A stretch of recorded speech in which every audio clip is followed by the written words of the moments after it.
Il est en ce moment même 14h17 et je m'apprête seulement maintenant à commencer mon rédaton.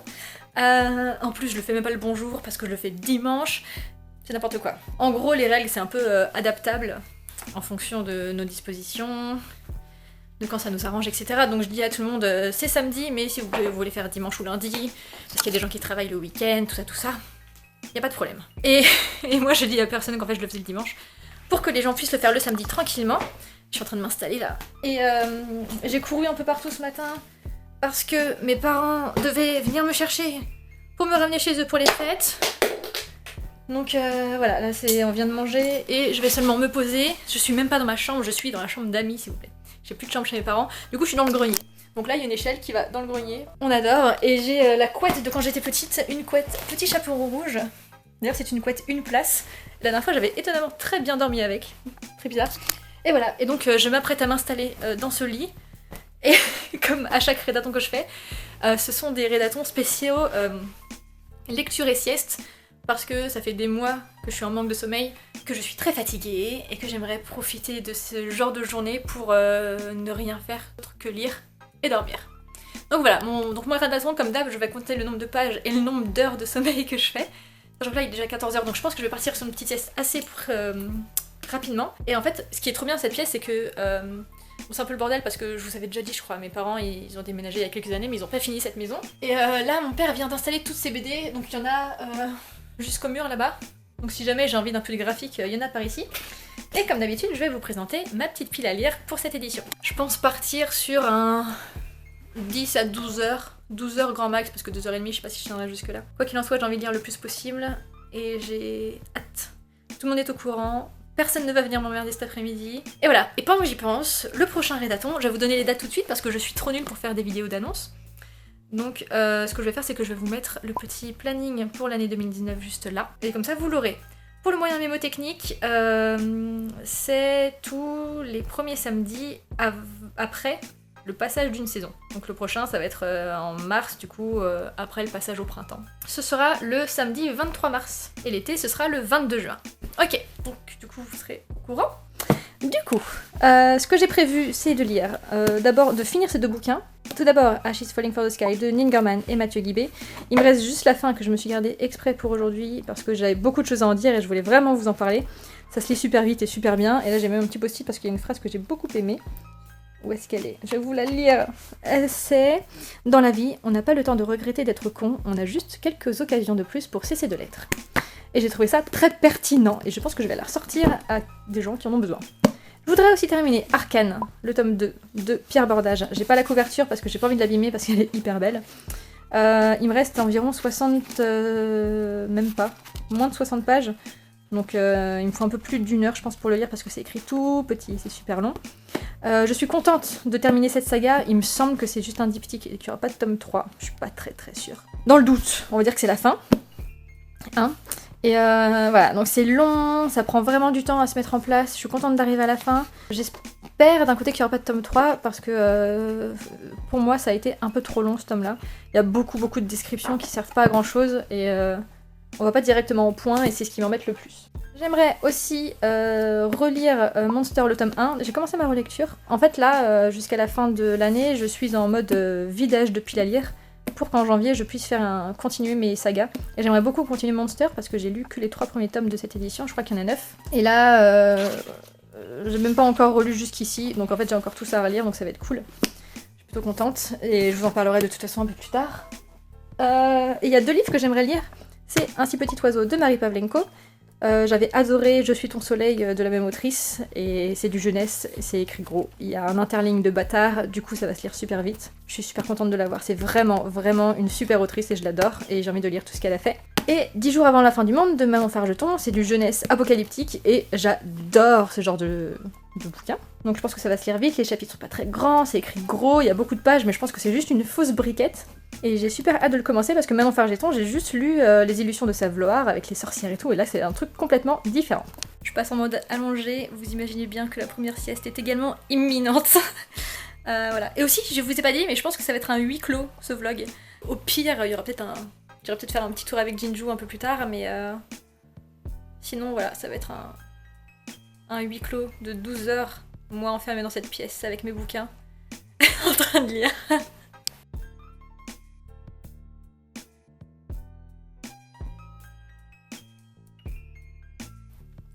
Petite réflexion.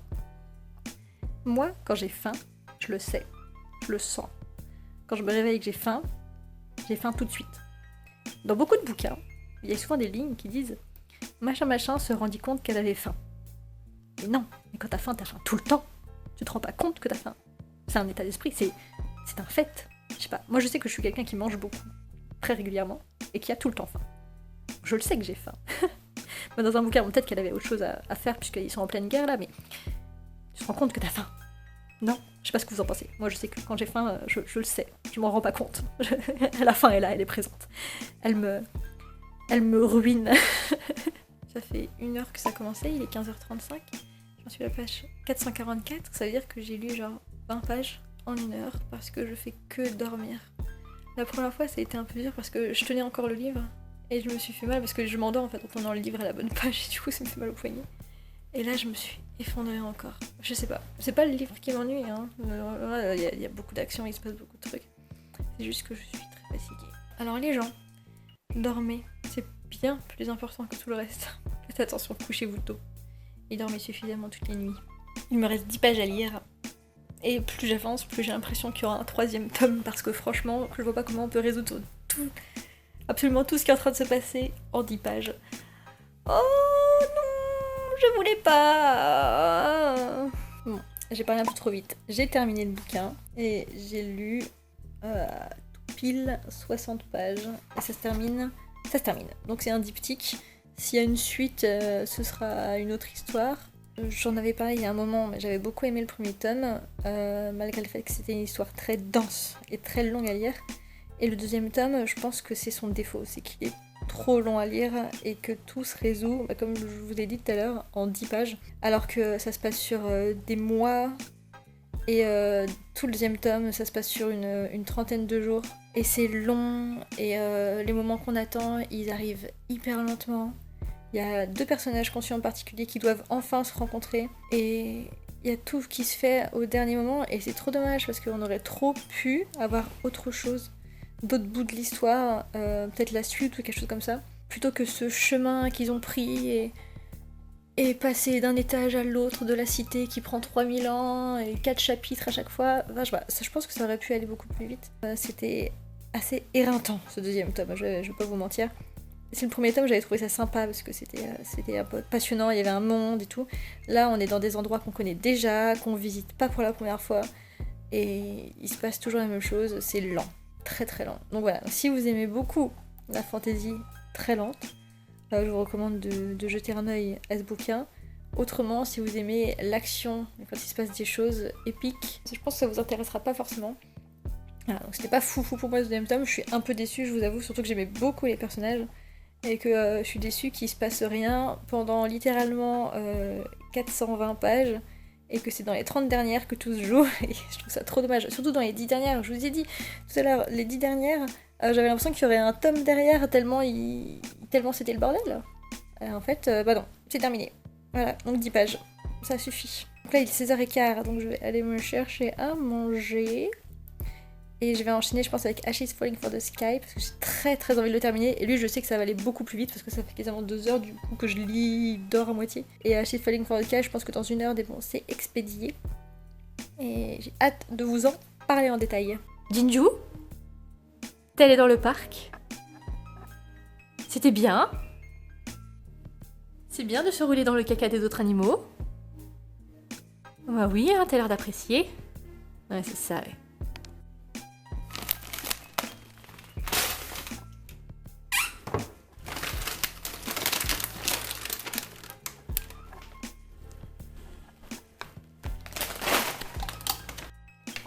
J'aime bien ça, moi. Touk, touk, touk, touk, touk, touk, touk, touk, touk. Comment ça peut tenir? Ah, bah c'est nickel, ça. Je sais pas si vous connaissez ces petites madeleines de chez Bonne Maman. Elles coûtent une fortune. Elles sont toutes individuellement empaquetées. Et c'est ce que je trouve le plus dommage, parce que c'est ridicule au niveau des déchets. Mais alors, elles sont bonnes. Oui, je mange dans mon lit.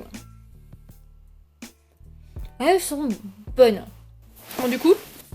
Hein, c'est parti. Je continue à She's Falling for the Sky. Trop bon.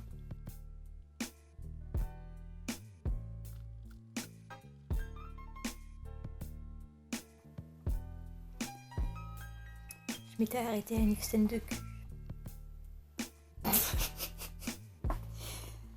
Très bien de faire une pause avant les scènes de cul.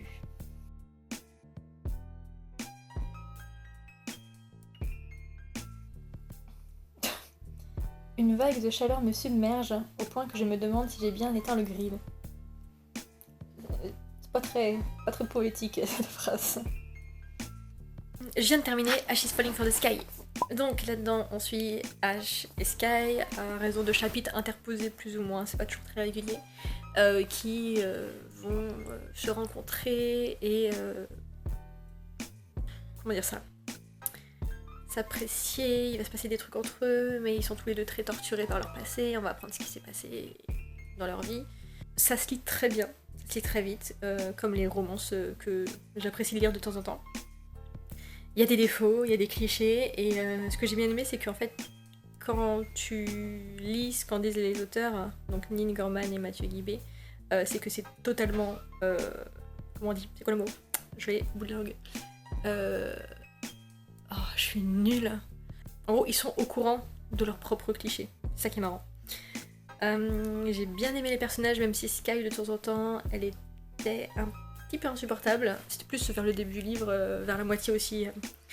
Notamment avec ce qui se passe avec un autre mec que j'ai absolument détesté avec raison dans le bouquin. Bref.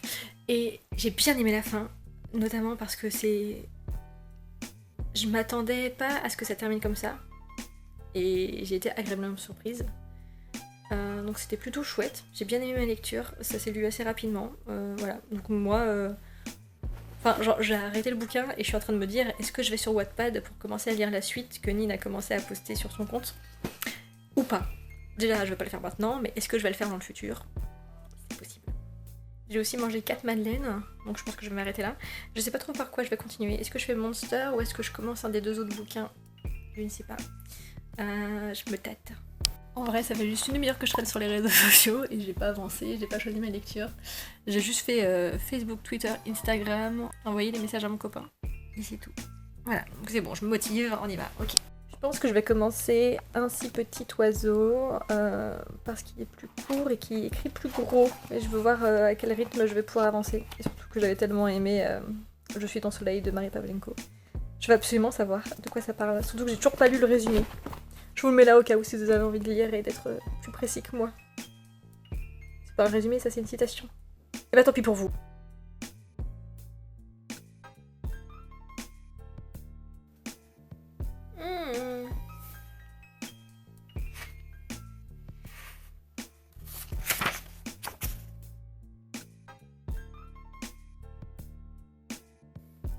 Grosse ambiance, accident de voiture, un bras déchiqueté. On n'est que dans le prologue. Bien, il est temps de faire un petit point. J'ai lu 104 pages comment ça s'appelle déjà? Un si petit oiseau. Ça se lit super bien, l'écriture est trop chouette, les personnages sont déjà hyper cool. Alors on suit une jeune fille qui s'appelle Abby qui dans le prologue en fait elle est dans une voiture qui a un accident avec sa maman, donc sa maman s'en sort indemne mais elle perd son bras complètement. Donc il lui reste un bout de biceps a priori donc elle peut utiliser et du coup elle a une prothèse qu'elle peut sensiblement bouger mais qui la handicape vraiment et elle essaye de se réapproprier un peu sa vie sachant que c'est hyper difficile, elle est très déprimée. Elle trouve ça très injuste et elle l'explique au quotidien à quel point c'est difficile et c'est passionnant. À côté de ça, il y a sa jeune sœur qui a 5 ans de moins, qui est en pleine adolescence, qui va super bien, qui sort avec ses potes et à quel point c'est difficile aussi de la voir vivre comme ça. Et il y a un truc que je trouve super triste, c'est quand elle parle de ses anciens amis. Alors je sais pas encore ce qui s'est passé pour qu'elle arrête de les voir, je sais pas si c'est à cause de l'accident ou pas. Mais en tout cas, il y a des mini flashbacks avec son ex et ses amis et l'année précédente, ce qu'ils faisaient pour Noël.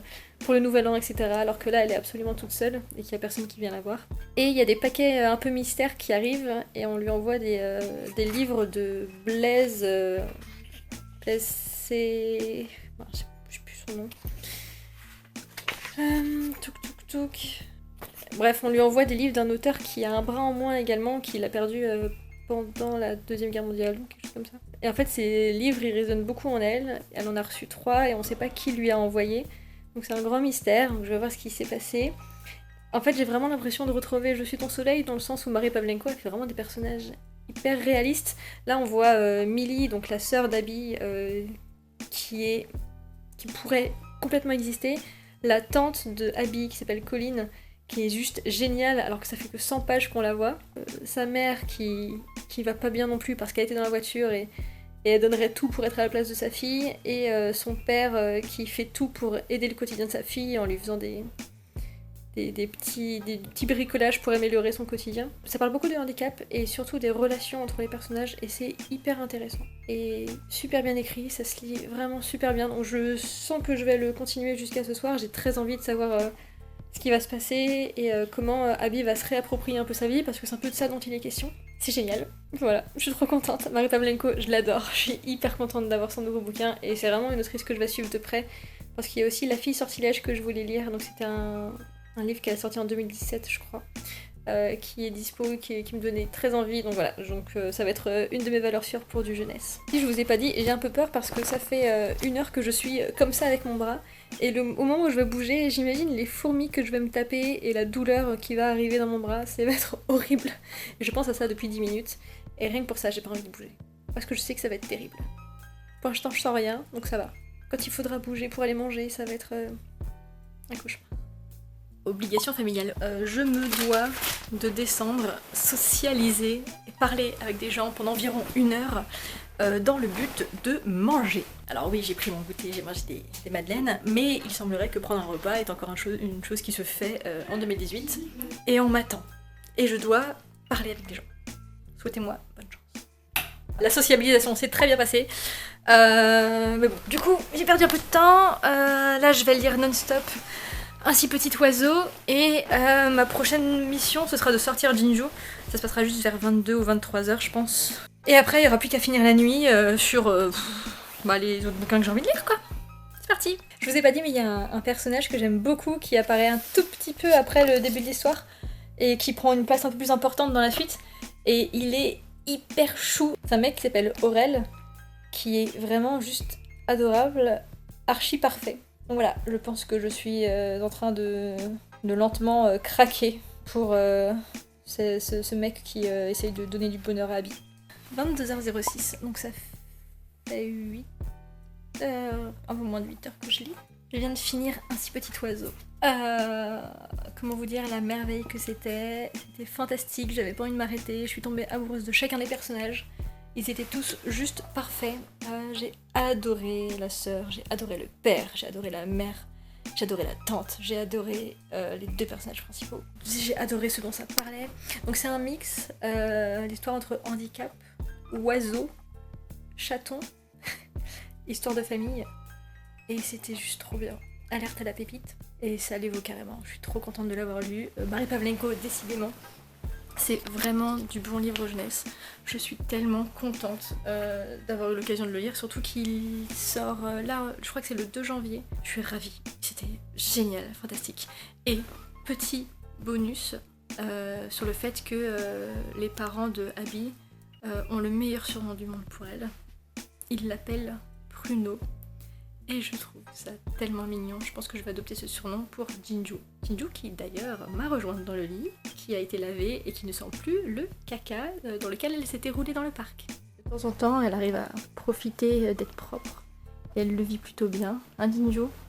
Un petit commentaire à nous dire, à nous faire partager. Même pas une petite léchouille, non, t'es trop fatiguée. Oh bah oui, c'est 2 jours éreintants. Du coup, comme il est 22h, je vais la sortir, comme ça j'ai pas à le faire plus tard. Et je continuerai ma lecture ensuite avec 10 jours avant la fin du monde. Mais je vais peut-être quand même faire une petite pause et lire le manga que je relis là, Monster, que je vous ai montré tout à l'heure. parce qu'il faut que j'avance. Dans celui-ci, j'ai très envie de le relire. On peut peut-être faire ça.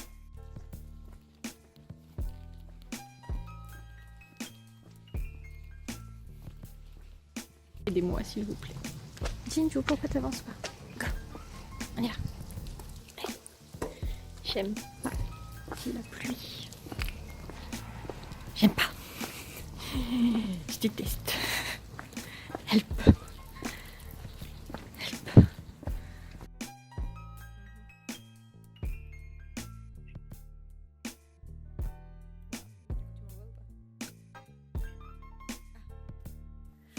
Du coup, il est super tard. Il est minuit 1. Donc on vient de passer le cap fatidique. Je suis passée en mode pyjama. Donc là, j'ai un gros pull de chez Collusion, chez Asos. Je sais pas si vous avez vu. Leur nouvelle marque, elle est vachement bien, elle est pas très chère et il y a des gros pulls comme ça, trop doux pour genre 25€. Ça vaut vraiment le coup de regarder si vous voulez. Ma Jinju est dans le lit, je vais, je pense, finir tranquillement avec Monster parce que je commence vraiment à fatiguer du coup avec 1 heure de papotage et de socialisation, plus le dîner, vous imaginez que je suis épuisée. Donc je pense que je vais lire Monster et si j'ai encore un peu de force, je commencerai 10 jours avant la fin du monde, mais il y a moyen que je m'arrête avant parce que je commence un peu à ressentir la fatigue et que mine de rien je dois me lever demain matin. Donc si je tiens jusqu'à 2h du matin c'est bien, sinon c'est pas très grave. Si vous ne connaissez pas Monster, je vais vous en parler très rapidement avant de continuer ma lecture. Donc j'en étais à la page 84. On suit un japonais qui s'appelle Tenma, c'est le docteur Tenma, qui part en Allemagne pour s'expatrier et pour travailler dans un hôpital. Il est neurochirurgien, il fait très bien son travail et un jour il va sauver un petit garçon et ce petit garçon en fait a tué ses parents. Un petit garçon de 9 ans qui a tué ses parents, qui a laissé sa sœur vivante. Sans le savoir en fait, Tenma il a sauvé un meurtrier et ce mec, ce petit garçon, il va devenir un tueur en série. Et Tenma va essayer de le trouver, de le pister et de le faire arrêter en fait. Pour le coup j'avais pas mal oublié l'histoire, donc je me rappelais globalement qu'on suivait un docteur et un tueur en série. Par contre, ce que je me rappelais pas, c'était les détails, notamment l'histoire, d'où est-ce que ça, les origines, et je me rappelle pas tout ce qui se passe jusqu'au tome 3 parce que je vous l'ai déjà dit dans les vidéos. Quand je lis un livre, j'ai tendance à l'oublier très rapidement. C'est mon gros problème, c'est que si je lis des suites longtemps après, il faut absolument que je revienne vite fait sur les tomes précédents parce que sinon je me rappelle pas. Ou alors il me faut un bon résumé à chaque fois. C'est un peu compliqué parce que je pense que je lis tellement que mon cerveau il coupe tout en fait. Sinon j'aurais plus de place dans ma mémoire. Donc voilà, donc je suis contente de les reprendre. Je me rappelle que j'avais beaucoup aimé les 3 premiers tomes et je m'étais arrêtée parce que les tomes sont relativement chers, ils sont à 15 ou 16€ je crois. Et que à l'époque où je les avais lus, je pouvais pas forcément me permettre de continuer à acheter des mangas à 15€. Moi là en ce moment je pourrais me faire un petit plaisir de temps en temps, donc je pourrais continuer à la série. Et j'ai envie d'aller jusqu'à la fin quand même parce que j'aimerais bien savoir comment ça se passe. Sinon il y a eu un animé aussi qui suit l'histoire. On me l'a souvent conseillé mais je l'ai jamais regardé. Donc voilà. Regardez, elle bave. Ou son effet de la condensation. Je ne sais pas. Regardez-moi ce fluff. Et les doigts qui rentrent dans le poil. C'est la fin pour moi. Il est 1h du matin. Et je m'endors à chaque page que je tourne. Donc je pense que je vais m'arrêter là. Monster c'est vachement bien. Faut suivre un petit peu, faut s'accrocher, notamment avec les personnages. Mais c'est hyper cool. Et là, à chaque page, j'ai les yeux qui se ferment. Et je les rouvre quelques minutes plus tard. Donc pas forcer plus que ça. Je vais m'endormir avec ma petite boule de poil, mettre tous les livres par terre. Donc j'espère que ce vlog vous aura plu, j'espère que c'était pas trop ennuyeux avec moi dans ma petite chambre d'amis là, où il se passe pas grand chose et où je fais que lire. Comme d'hab ce rédaton, ça a été une super expérience, moi j'aime trop, ça me fait du bien quelques fois par an de me poser et de lire non-stop, sans raison particulière, juste dire aux gens, cet après-midi vous me laissez tranquille, je passe du temps, rien que pour moi. C'est trop chouette. Voilà, donc si vous voulez participer encore une fois, je vous mets le lien en barre d'infos. Je vous dis à la prochaine. Bye.